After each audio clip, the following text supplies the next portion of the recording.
today I'll be talking on leadership quality of ICU director. So this talk I gave it sometime in February 2019 in Delhi for all the ICU directors. So I think this talk is very relevant to doctors who are running the ICU or who are in the position of administrative responsibilities in ICU. So let's just look into the essence of what are the domains that ICU director needs to be competent in, and is there an objective way of running an ICU? So that's what we are going to look at it. So when you look at this slide, so this was a study done in USA to look at the conflicts that prevail in intensive care. So if you see in 2100 per healthcare personnel, this study was done. So 43% of the time intensivist is engaged in some sort of a conflict.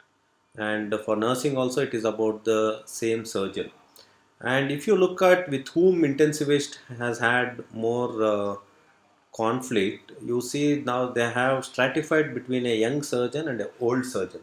If you see the young, energetic, enthusiastic surgeon tends to have more conflict with the intensive care personnel, and that was 57% with directly with an intensivist, which is a staggering number. And young surgeon did have a problem with intensive care nurses and engaged in conflict in around 48% of the time. So which means there is problem with someone here. So either it is with a young surgeon or it is with the way things are communicated by ICU. But when you look at the same conflict with older surgeons, so you would expect older surgeons are a lot more matured, they're a lot more seasoned.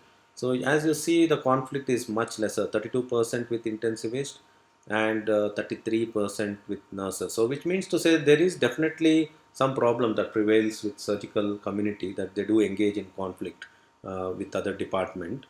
And so then this study further went on to look at the conflict, whether it would prevail more in open ICU or closed ICU. So if you see, like I run a closed ICU, so if so the closed ICU personnel are at lot more loggerheads with the other specialties and more so surgical teams. And so that's why it's all the more pertinent that closed ICU doctors should be a lot more equipped with the science of dealing with these conflicts. So if you see, the conflict was 60% as compared to open ICU where it was 41%, and that was statistically significant. So this is the backdrop so of this talk. So the backdrop is, as an ICU director, this ball rests in your court to sort out this conflict. So you need to be equipped as to how you would handle a closed ICU. So that's what we are going to deal with. So, and the conclusions they made from this study was that surgeons regularly have conflict with the ICU personnel, and the conflict, there's increase in the conflict, which has direct correlation with reduced experience of an intensivist and in closed ICU. So it's all the more reason that intensivist is equipped better to deal with these conflicts.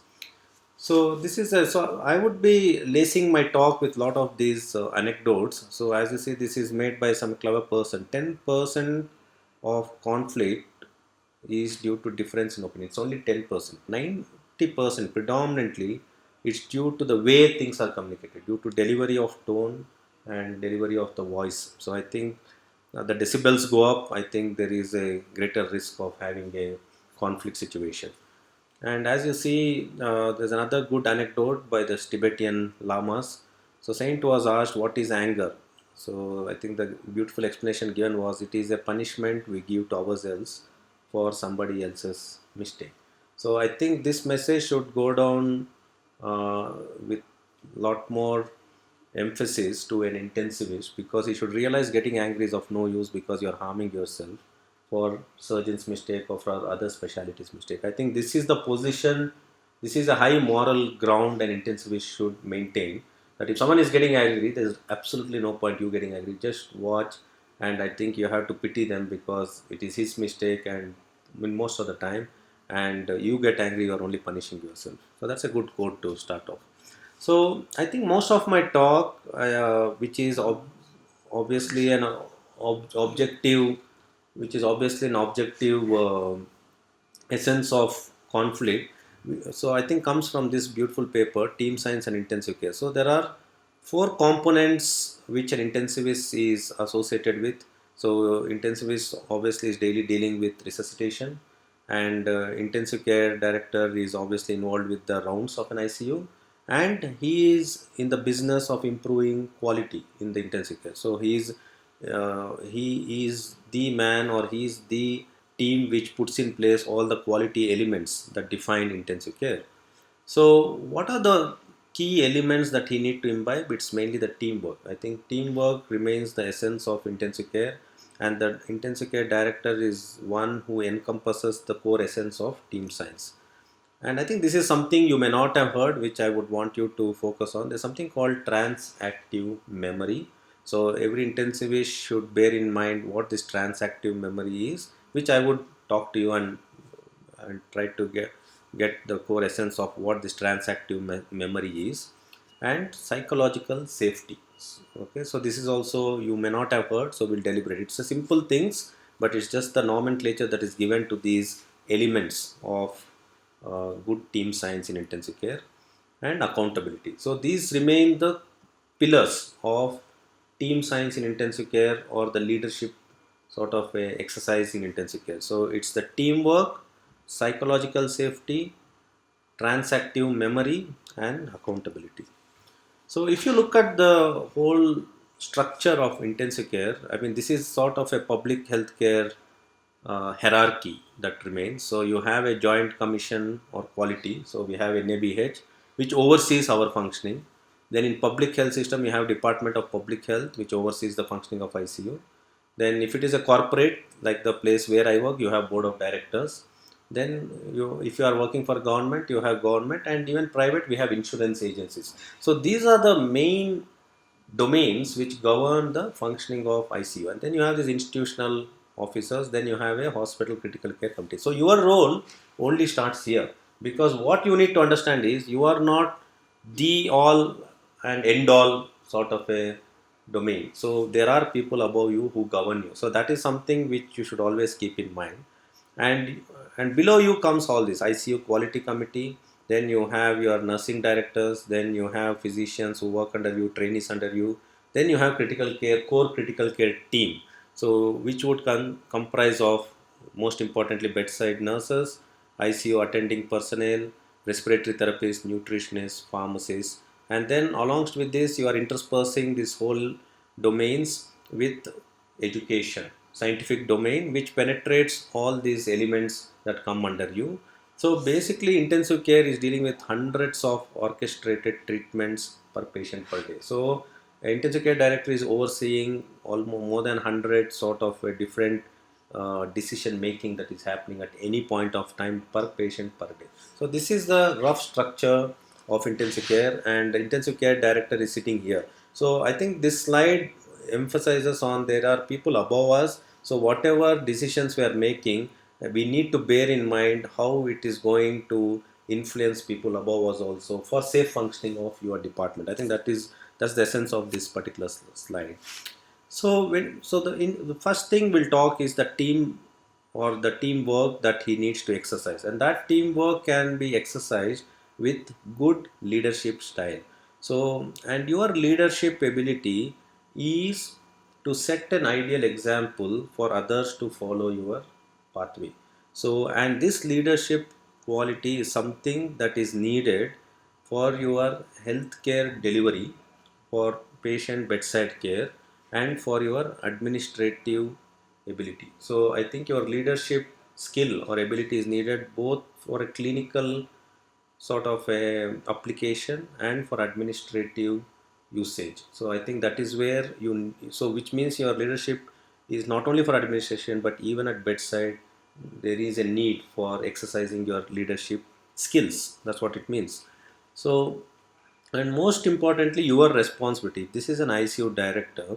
He needs to have administrative and organizational skills. So what that means is he should be having the necessary skill set to maximize the effective functioning of each individual in team, and effectively coordinate the function between all the team members. So that is his role. So he is a good, he should be in a position to effectively coordinate care between all these individuals who are working with him and maximize their potential.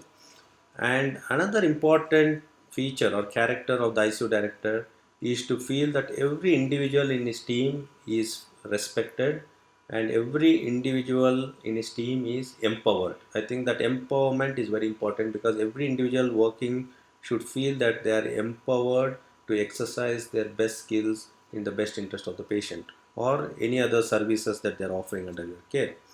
And another most important thing is, so these are the three important characteristics which define the ICU director.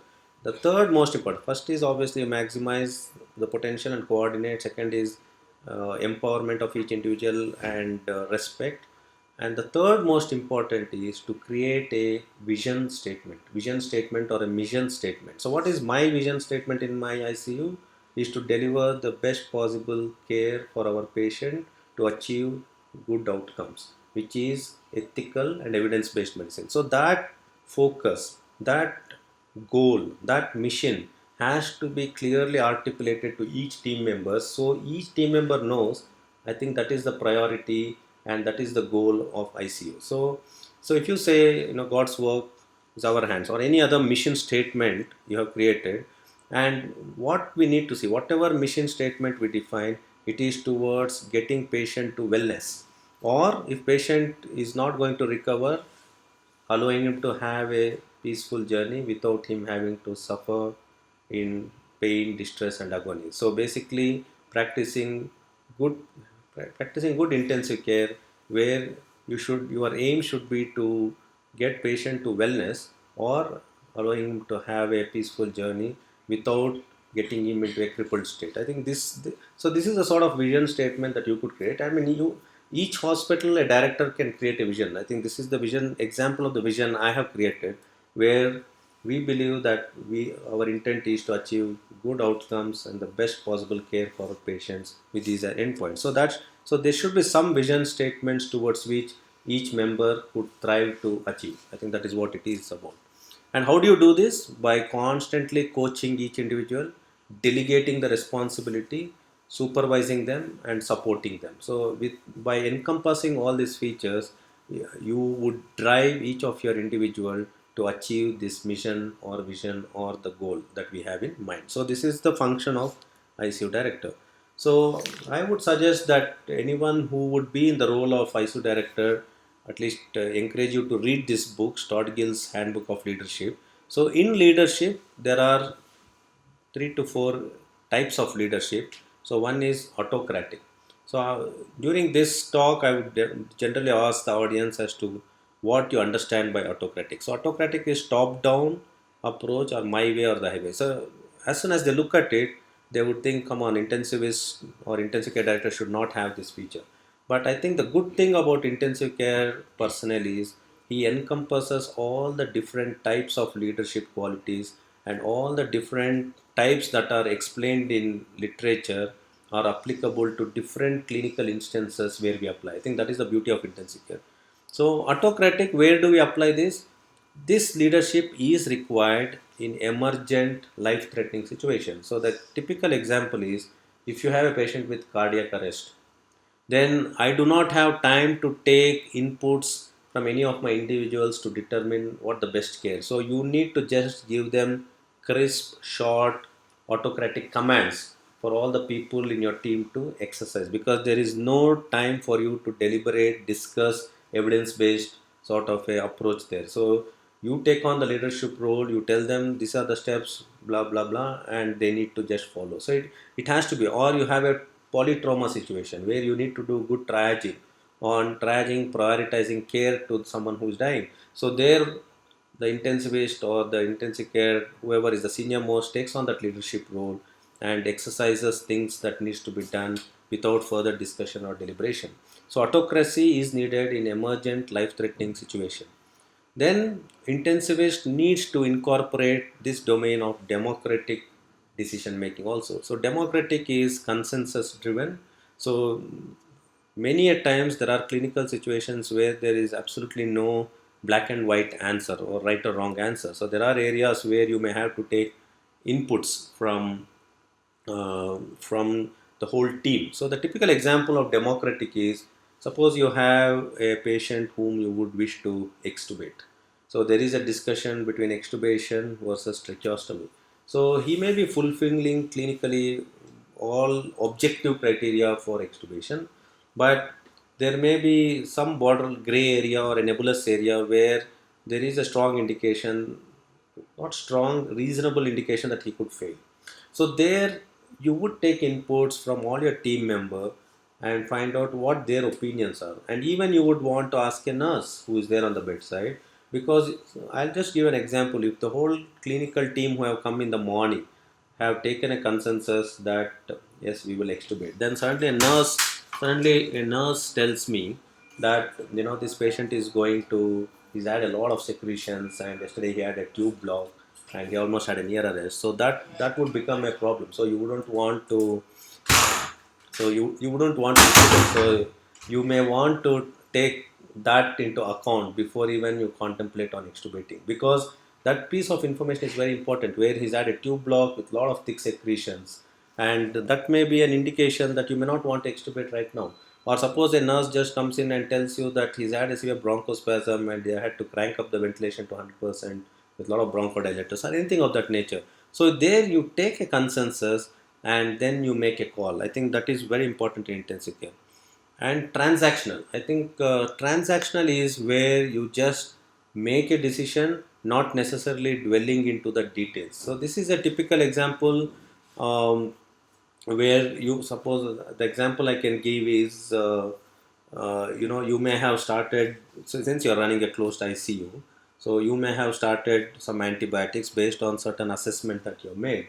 So um, there may be a visiting physician who's just come for social reasons, and he starts reasoning why this antibiotic is started, and this should not have been started, probably it was of no use. So there it is transactional, because you don't pay too much attention to him, because he's only just come in as a social visit and he can't be giving us a lot of inputs. Or for that matter, you are planning to extubate, and a visiting person who is not really involved in the care may question you as to why you are extubating him, rather keep him intubated for 2 more days. So I have no reason to explain to him. I may tell him briefly, but I have really no reason to explain to someone who is a pop-up and who has really does not understand the crux of the clinical course, who has really not understood the things that have evolved in that particular case. And so I don't need to explain. Or another important thing is, you are busy, you have taken a decision, you're doing something. So suppose a co-specialist comes and he reasons out certain decision making, but that will, what I'm trying to say is, he may reason, he may ask, or the visiting person may question, but that has no influence on my decision that is already made. So that is transactional. So I can explain to him, but it has no bearing on me to change the decision, because he's not involved with the care. That's what is transactional. So I don't have a reason to withhold what my decision are based on certain inputs which has come from a non-relevant entity. That is transactional. I think most important in ICU, what we need to adopt and embrace is transformational. I think this is one element I think all of you should embrace.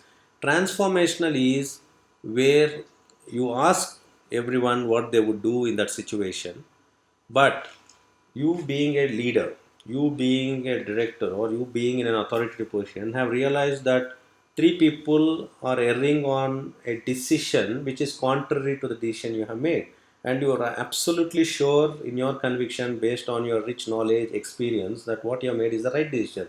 So you explain to them why you are dwelling on contrarian decision making, and explain to them with the reasonable scientific evidence as to why you think this should be done this way. So you're transforming their thought process into getting them to understand what the decision you have made is right for the patient's best interest. That is transformation. So that needs a lot of education, knowledge, and experience and maturity. So basically, transformation is where you take wantage inputs from everyone, but all the decisions that you have made is keeping in mind the mission statement you have, and explaining to them and making them understand what is being done is in the best interest, and that is found to have and that is found to have a higher performance in your ICU, and that demonstrates greater participation of all your team members and reduces, and it is shown to reduce burnout syndrome. So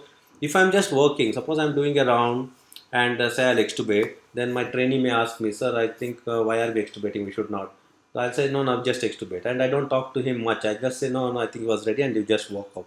So there are questions lingering in trainee's mind as to why that decision was taken without going through explanatory process as to why. So that's where they feel left out, and they feel lack of satisfaction in the whole. So, and the burnout syndrome sets in, because if you have a fullest work satisfaction, then you are, at least the risk of burnout syndrome can be mitigated. So that is transformation. So this slide essentially focuses on type of leadership. Please remember, we need all these four leadership qualities in intensive care. We need autocratic, we need democratic, we need transactional, but try to embrace more of transformational approach to decision making. So I think this is a saying by our Sadhguru, who said it is the ability to bring out the best in others that make you, that is transformation. So a leader or a ICU director should look at getting the best out of your team member. I think that is the essence of transformation, and that's what is rightly supported by this saying. Okay, so then we look at all the different variables which create sort of a difficult situation for an intensivist, and which are challenges for a ICU director. I think I've just put pictorially, I think the physician staffing. If your physician staffing is inadequate, I think that leads to a lot more stress and difficulty for intensivist. And I think this is something we deal with day in and day out, nursing ratio, because we know for sure if nursing ratio is very poor, I think that puts tremendous stress and intensivist, and it leads to conflict situation, and where director has to get involved to sort out this, because this can indirectly, not indirectly, has a direct impact on the patient outcome as well. And feudal system or the hospital bureaucracy, because if you saw that flow chart, if the people above the ICU director is giving a hard time to the ICU director, it reflects on the performance of the whole unit, and there may be a lack of satisfaction in the team's performance. And monetary, I think this is very important in India, because you're not monetized well, so your team becomes disillusioned, and there is no contentment, there's no fulfillment, and there is no cherishment in the work people are doing in intensive care. I think that also is important problem. And accountability, I think accountability and relationship with other team members, because if you are constantly having conflict with other specialities, obviously our team performance suffers, and there will be lack of satisfaction, and burnout syndromes can set in. So I think having a good relation with other teams and having a good accountability is an important. And these are some of the other situational contexts which puts tremendous stress on the team performance. So if you are having, I think any of you listening to this would agree, if there are some 3 CPRs in a day, I think that would have put tremendous amount of stress to the whole team, including nurses, doctors, and directors. So I think, or if you're dealing with very, very sick patients, 4, 5, which means it would have put tremendous burden, because your time spent in communicating to the family, time spent in interacting with nurses to get them driven to do the right things, all this has a bearing. And if you're dealing with death constantly, if you have some 3, 4 deaths in a day, I think that also puts tremendous stress. And bed census, so if you're tight with beds, and obviously you have 5 patients waiting in ER and your ICU is full, that again puts stress on the staff and on the ICU director, and that may affect the performance of ICU. And you have this family, too much of family interferences. I think this also can have a bearing on the performance, because a lot of conflicts with the family, or lack of consensus with the family or the patient's family, I think all this can lead to problems. And this is I think this I would think is a common situation in India. So if you have a difficult family, if I have 3, 4 patients with difficult families, I think that puts tremendous stress for the nursing staff and for the ICU director. I think research, I think in corporate there may not be too much demand, but if you are working in a organization where incentives is based on the good research publications, or you are um, climbing up the ladder in hierarchy, I think that also puts a stress, because the research becomes mandatory for you to climb up the hierarchical ladder. So although in corporate it may not be the mandatory, but in educational institutes this can also put a stress. And teaching, because the demands for teaching and raising the quotient, educational standards or knowledge quotient of intensive care. I think that also can have a bearing on the overall functioning. So these are some of the triggers which can sort of put sort of a restraint on the smooth functioning of ICU, and these are considered as challenges. So the are administrative, and these are all situational challenges that can sort of put stress on the functioning of the director. Okay, so we spoke about the leadership styles. So as I said, there are four domains which every intensivist should know. So what we spoke until now is only about teamwork and leadership. So now we are moving to the second element, which I said you wouldn't have heard much about, psychological safety. So although it sounds little new, but it's very simple. Psychological safety is every team member in the ICU should have freedom to express his or her opinions or observations. So I think that amount of liberty should be there. So because although this may sound simple in this day and age, I think there have been instances where people dread to express their opinions and observations if a strong hierarchical system exists in an intensive care, like in maybe erstwhile medical colleges, where nurses may dread to talk to a senior professor about certain things or express observations. And this is terribly important in intensive care, because if you look at intensive care hierarchy like this pyramid approach, where you are sitting here, if this person is not expressing certain observations that he has made, it really undermines the safety of the patient and team, because he may have a very useful observation about a patient. Or suppose we consider this as a junior most nurse, and this you consider as a doctor. He may have noticed that this doctor is sleeping in the night and he's not getting up whenever an emergency was called in to attend. Or this nurse might have noticed that this doctor has come in an inebriated state to work. So that may be a very important piece of information, and if you do not encourage them to come out and reveal that information, you may be seriously hampering the care. So what it means is it becomes expected duty of this director to protect the interest of this. That is psychological safety.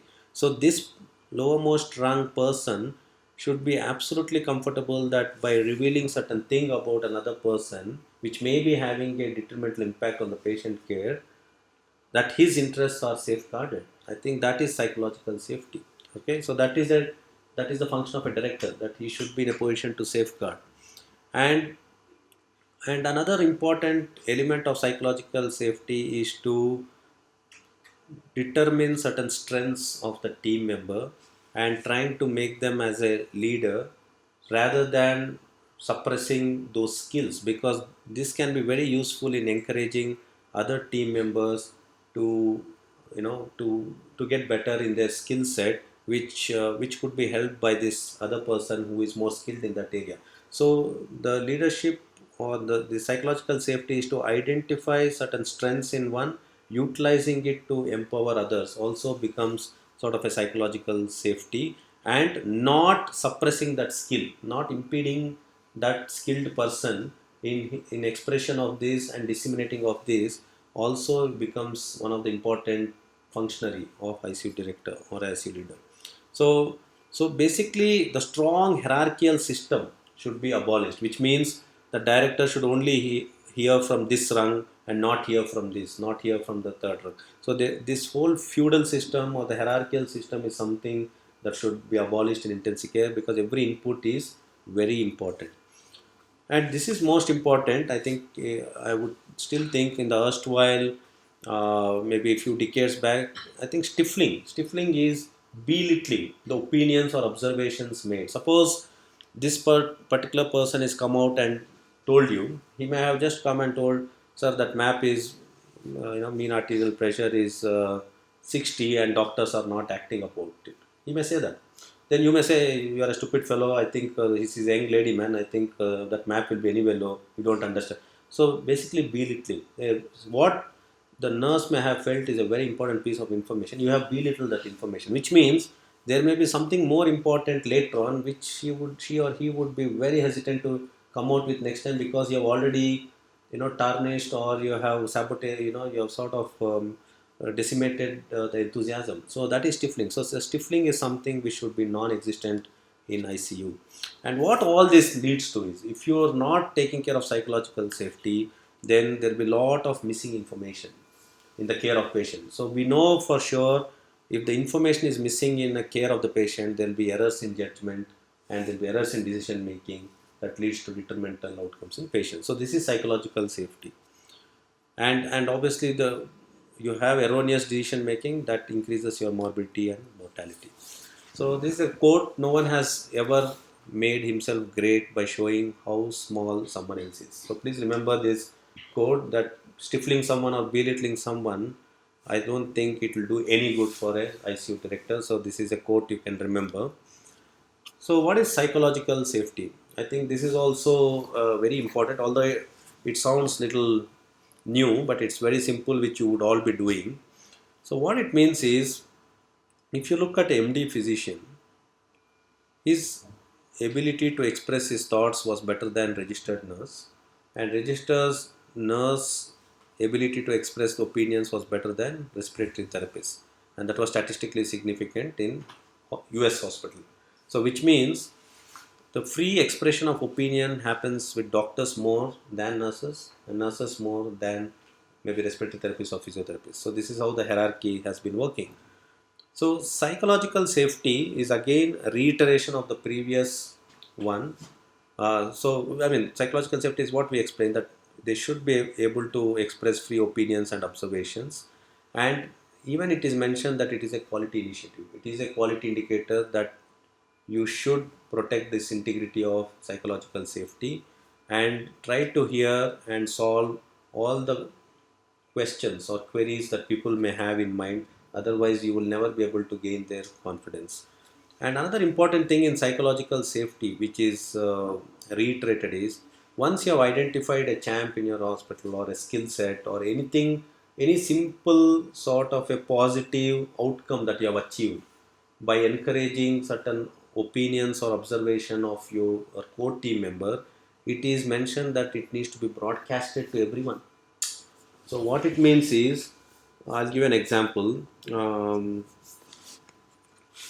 So suppose I picked up a diagnosis. I think there must be so many instances in intensive care where an important piece of information from a nurse would have led to a diagnosis. Suppose you are dealing with a septic shock patients, okay, and you are breaking your head, the patient is not getting better. So a nurse maybe comes and says, maybe in the morning, and patient is not doing well, vasopressor is going up. She may say, sir, I was giving a back care and I saw the area near the buttock is very red and I think there is some collection. You examine low and you call a get an ultrasound, there is a huge focal pus collection. You drain it out, patient gets better. I'm just giving a very example that I pulled out. So once that happens, you need to broadcast that to your whole team, including all your. You should call the team leader and said how important was that piece of information and how it dramatically changed the outcome in this patient by getting that useful piece of information. So that broadcasting is also sort of suggested that it should be done. Okay, so that is about psychological safety, and all this happens by good application of evidence-based medicine, because whatever influence you have on establishing psychological safety should be governed by evidence-based medicine. I think otherwise it becomes very subjective in nature. So I spoke about transactive memory. So again, it may sound very new, transactive memory. So what it means is transactive memory. So this is ICU director. He has all different personnel with him. The key need or requirement of an intensivist is to understand each one's strength and weaknesses. That is transactive memory. So see, there are different people. So each one have different skill set and strength. So like I'll give you an example. In my ICU, if I'm intubating someone, obviously I know whom to call. I may call the team leader to be with me, because that gives me tremendous amount of comfort. So I think understanding each individual's expertise in your team will help you optimize patient outcome much better. So I think that is transactive memory. So So I'll just give an example. So this statement, initial interaction clumsy and cumbersome. So what it means is, suppose you are having a cardiac arrest. So you have a cardiac arrest, and so you have three new nurses that have come joined maybe a few days back. You are absolutely unclear what their expertise is, and you tell them. So you get the crash cart, you get the defibrillator ready, you load adrenaline. You think they would do it effectively? I would bet that the three nurses would not be geared up to handle that situation very well, and obviously it may have a very negative bearing on the outcome. So during that time, what you would see, if you have unfamiliar, you would call out for the people whom you are confident with to assist you during this, isn't it? I think that's what is all about transactive memory, because if you have that sort of a approach, then you will have decreased efficiency and very poor effective performance. So transactive is trying to recognize and identify each other's skill set, and it is a positive predictor of perception of team effectiveness, and it has a bearing on outcomes, and it is an indication of job satisfaction. So they have done these studies. This was done by a Swiss group, Shan and colleagues. So where 20 teams they examined, looking at the emergency diagnosis and sort of a decision making when handover was given in emergency. So what they found is, if there is a new person who is giving a handover, obviously there will be a lot of gaps in the information that is given.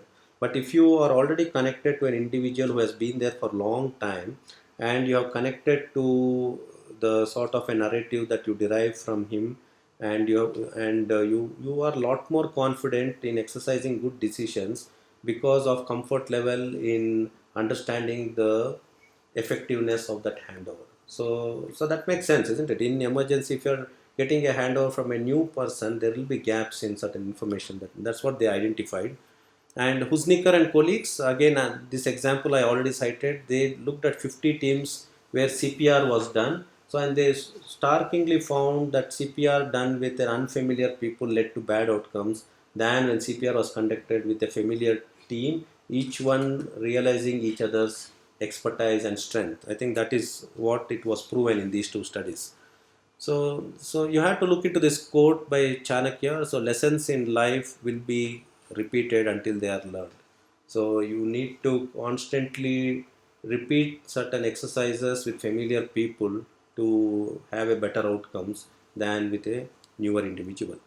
So the last one. So we spoke about leadership and all the different leadership and the team science. The second thing is we learned about psychological safety, protecting the opinions and observations and giving importance, not belittling. Third is we looked at transactive memory, trying to recognize each other's strength and weaknesses.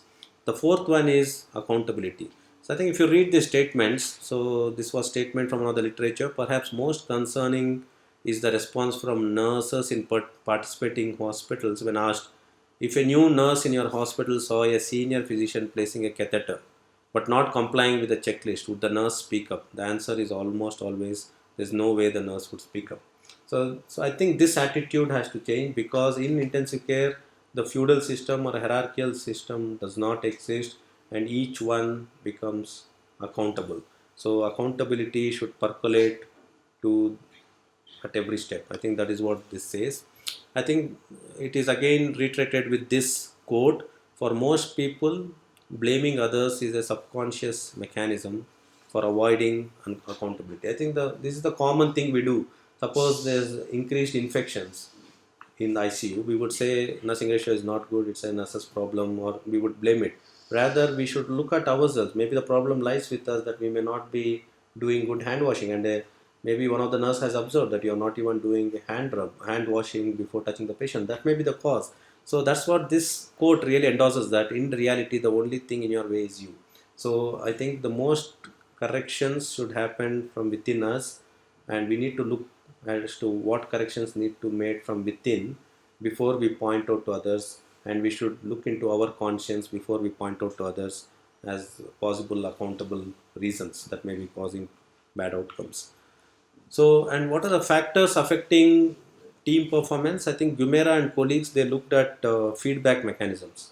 because you need to have a good feedback mechanisms to improve team performance. So wherever there has been a good feedback, I think performance has been better, and performance has been better where there is good rapport between the treating teams and there is reduced conflict with the treating teams and good understanding. I think that has always led to good outcomes.